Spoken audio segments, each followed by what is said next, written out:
নমস্কার, বাঙালিয়ানায় আপনাদের সবাইকে স্বাগত জানাই।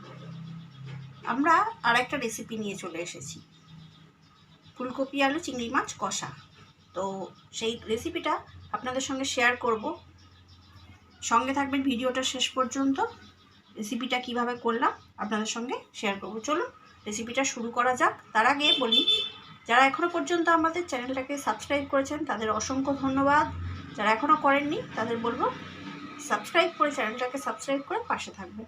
আর ভিডিওটা কেমন লাগলো অবশ্যই কমেন্টস করে জানাবেন। চলুন রান্নাটা শুরু করা যাক। প্রথমে আলুটা আর ফুলকপিটা ভেজে নেব। ফুলকপিটাকে আমি একটু নুন হলুদ দিয়ে ভাপিয়ে নিয়েছি। তার আগে আলুটাকে ভেজে নেব।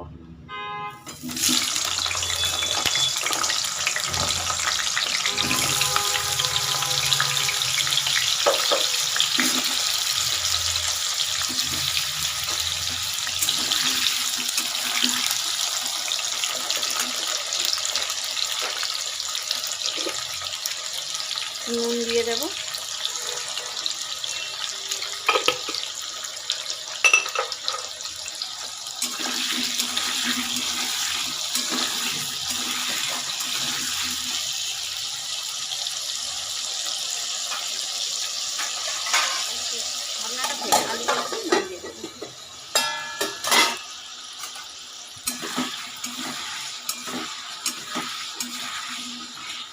আলুটার মধ্যে একটু হলুদ দিয়ে দেব।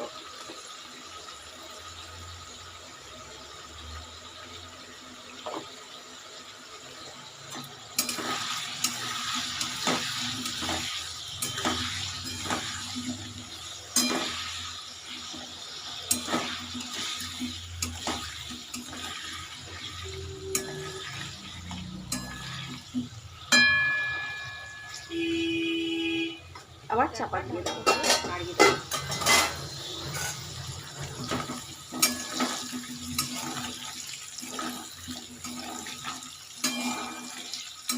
আলুটা ভাজা হয়ে গেছে, এটাকে আমি তুলে নেব।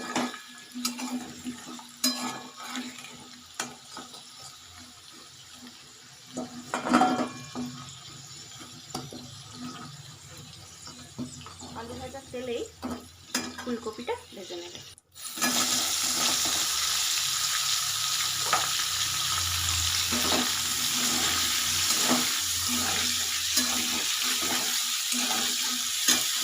একটু নেড়ে ছেড়ে ঢাকা দিয়ে দেবো।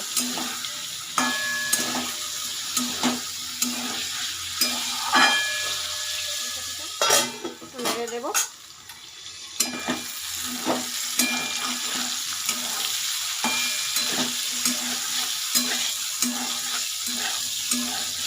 ফুলকপিটা ভাজা হয়ে গেছে। ফুলকপিটা ভাজতে ভাজতে আমি মশলাটাও করে নিয়েছি। মশলাটার মধ্যে আমি দিয়েছি 2টো পেঁয়াজ, একটা বড় সাইজের টমেটো, 15 কোয়ার মতো রসুন আর একটু লঙ্কা দিয়ে আমি মশলাটা পেস্ট বানিয়ে নিয়েছি। ফুলকপিটা এবার তুলে নেব। কড়াই আর কিছুটা তেল দিয়ে দিয়েছি। এবার এর মধ্যে পেস্টটা দিয়ে দেবো, মশলার পেস্ট যেটা বানিয়ে রেখেছিলাম সেটা দিয়ে দেবো।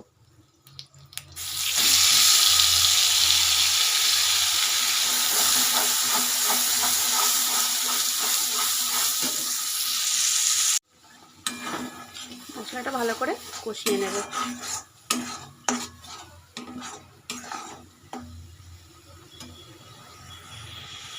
আমি দিয়ে দিয়েছি 2 চামচ টমেটো কেচাপ। এর মধ্যে আমি এবার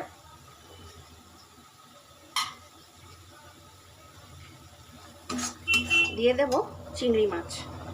চিংড়ি মাছগুলো আমি এর মধ্যে দিয়ে দেব, যেগুলো আগে থেকেই আমি নুন মাখিয়ে রেখেছিলাম।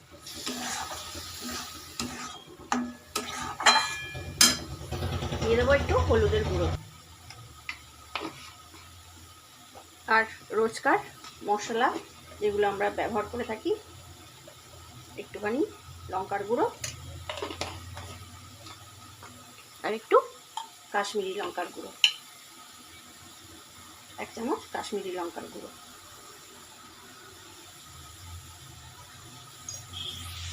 দিয়ে ভালো করে এটাকে কষিয়ে নেব। আর একটু তেল দেব, তেল দিয়ে দিচ্ছি।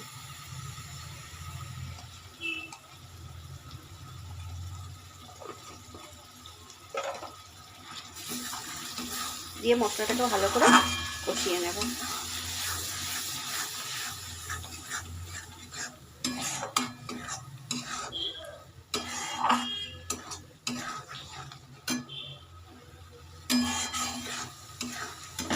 দিয়ে দেবো 2 চামচ আদা বাটা।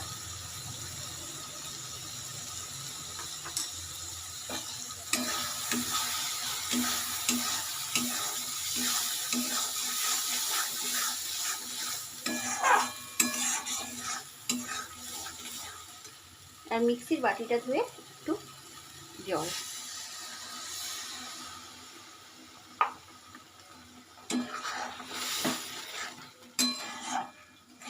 যাতে মশলাটা নিচে থেকে পুড়ে না যায়। মশলাটা তেল ছেড়ে দিয়েছে।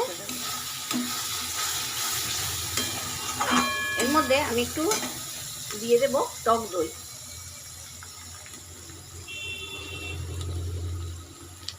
গ্যাসটা কমিয়ে টক দইটা দেবো যাতে দইটা ফেটে যায়।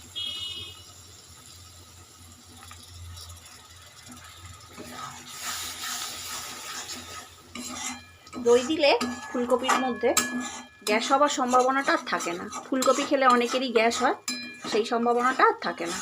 একটু টক দই দিয়ে দিলে সেই গ্যাসের সম্ভাবনাটা কেটে যায় আর তরকারির টেস্টটাও অনেক বেশি হয়। মশলা থেকে তেল বেরিয়ে গেছে, ভালো করে কষিয়ে নেব আর একটু নাড়িয়ে নেব।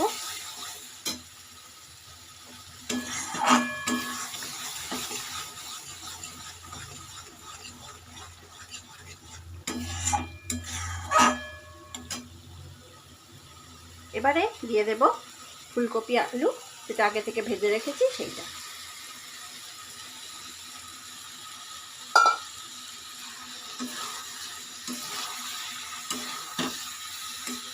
দিয়ে একটু কষিয়ে নেব।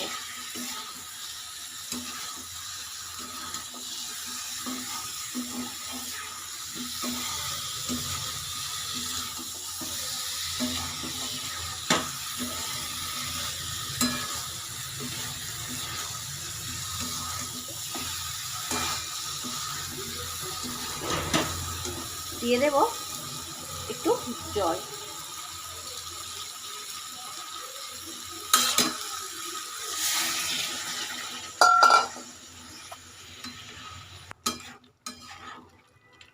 জল দিয়ে ফুটতে দেব।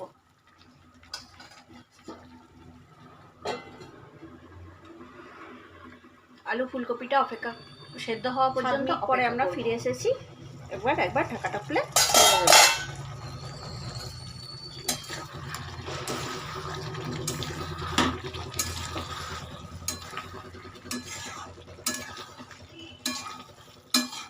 সবজিটা সিদ্ধ হয়ে গেছে, ফুলকপি সিদ্ধ হয়ে গেছে, আলুও সিদ্ধ হয়ে গেছে।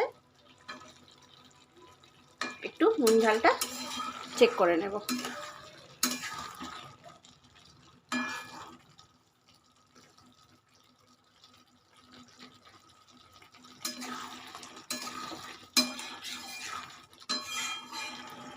নুন ঝাল সব ঠিকই আছে। এই অবস্থায় এটাকে রেখে দেব। দিয়ে দেবো একটু, আমি এখানে সানরাইজে মিট মশলা দিচ্ছি। মিট মশলা দিলে তরকারির টেস্টটা একটু বেশি হয় গরম মশলার থেকে।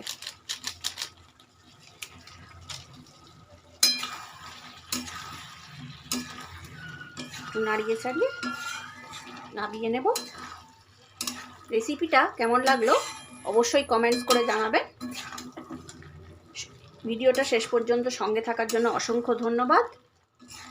সবাই সুস্থ থাকবেন, ভালো থাকবেন। আজকের ভিডিওটা এখানেই শেষ করছি।